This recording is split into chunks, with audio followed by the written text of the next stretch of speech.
Assalamualaikum warahmatullahi wabarakatuh. Perkenalkan, nama saya Mardatila dari Prodi Tadris Bahasa Inggris 2. Di sini saya akan menjelaskan mengenai modul konsep kewirausahaan dari kelompok kami, yaitu kelompok 2.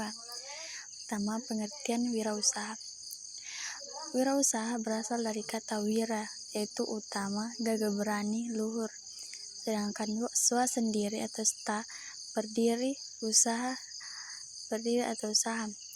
Kegiatan produksi dari asal kata tersebut, wiraswasta pada mulanya ditujukan pada orang-orang yang dapat berdiri sendiri.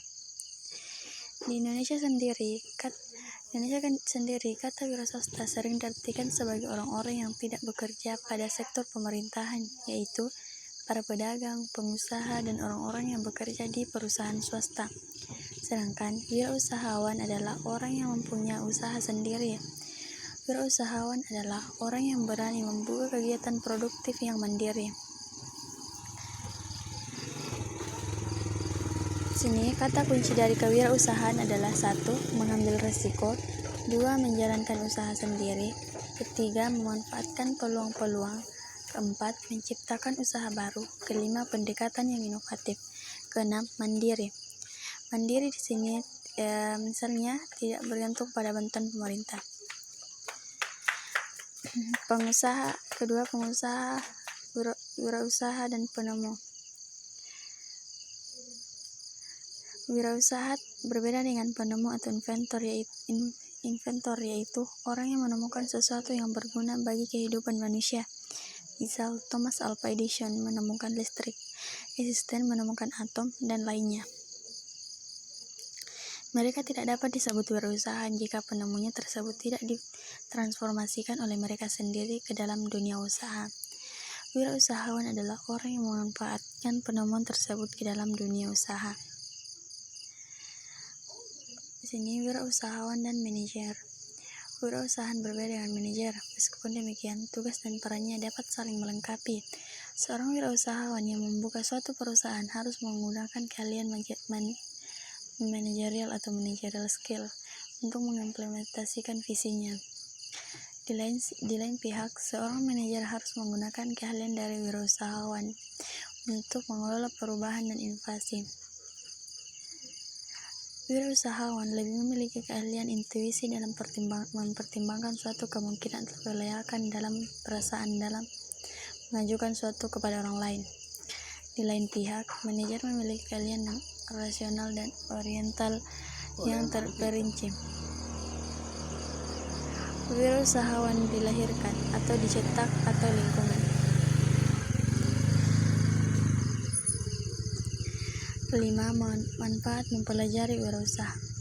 Di sini terdapat 5 manfaat mempelajari wirausaha, yaitu wirausahawan, kedua wiramanajer, ketiga wirakaryawan, keempat ultra manajer, kelima pendidik atau pemikir. Wirausaha adalah orang yang menjalankan usahanya sendiri. Wiramanajer adalah orang yang memiliki kemampuan sebagai wirausahawan tetapi tidak menjalankan usaha sendiri, melainkan menjalankan usaha atau memimpin usaha orang lain.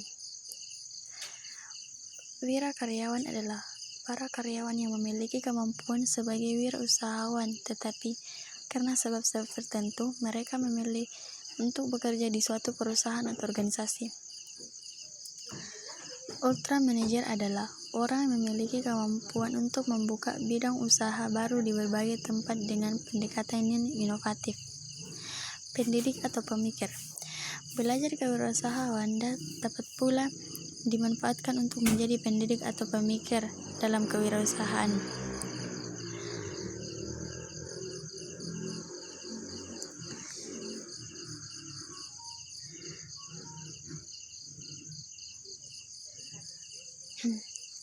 Latar belakang. Seorang wirausahawan harus memiliki ide-ide yang baru yang dihasilkan dari suatu kreativitas.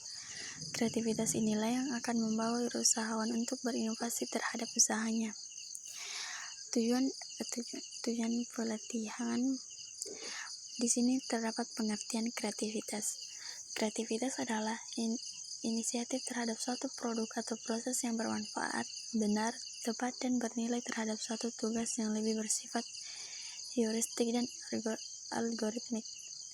Heuristik sendiri adalah suatu yang merupakan pedoman, petunjuk, atau panduan yang tidak lengkap yang akan menentukan kita untuk mengerti, mempelajari, atau menemukan sesuatu yang baru. Algoritma adalah suatu mechanical set dari aturan-aturan suatu perencanaan operasi yang telah diset sebelumnya untuk pemecahan suatu masalah, pengembalian keputusan, dan penyelesaian suatu konflik. Contohnya, melembar suatu koin mata uang adalah suatu algoritma karena jumlah sisi dan koin dan indikator dari kepala atau ekor telah ditetapkan dengan jelas sehingga hasilnya dapat diperkirakan jika koin tersebut dilemparkan.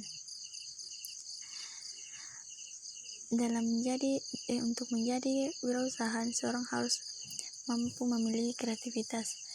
Di sini terdapat beberapa kreativitas seseorang. Yang pertama, kreativitas dimiliki oleh setiap orang, baik pada tingkat kemampuan yang kecil maupun besar. Kedua, kreativitas memerlukan pencapaian dari suatu perspektif yang baru, paling tidak baru untuk orang tersebut.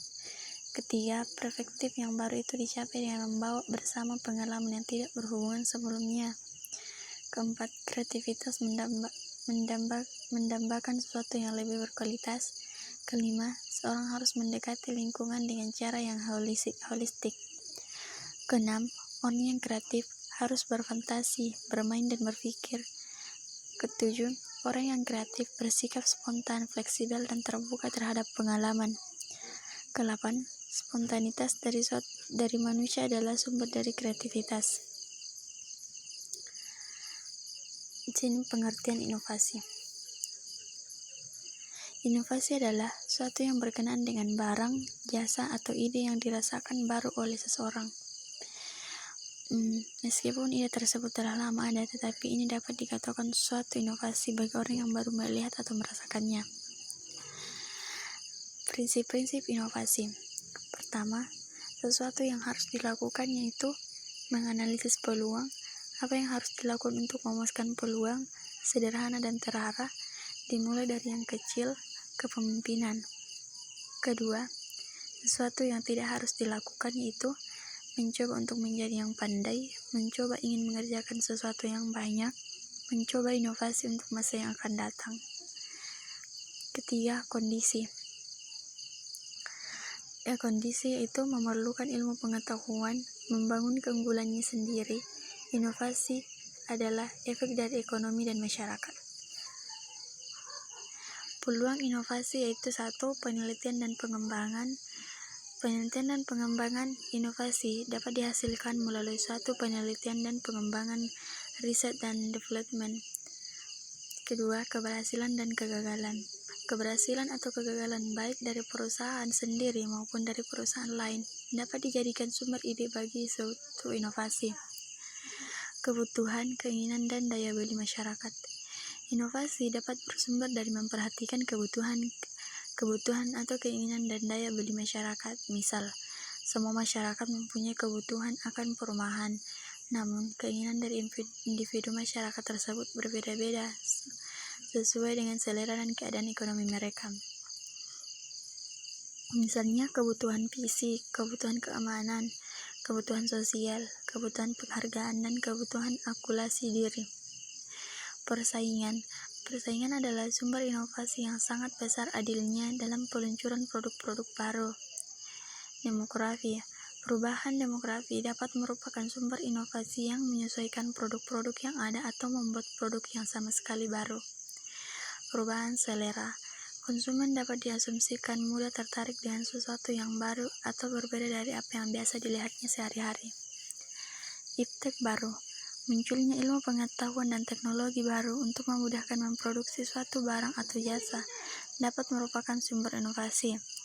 Contoh, dengan adanya komputer, maka produk dalam industri percetakan dan grafika mengalami revolusi.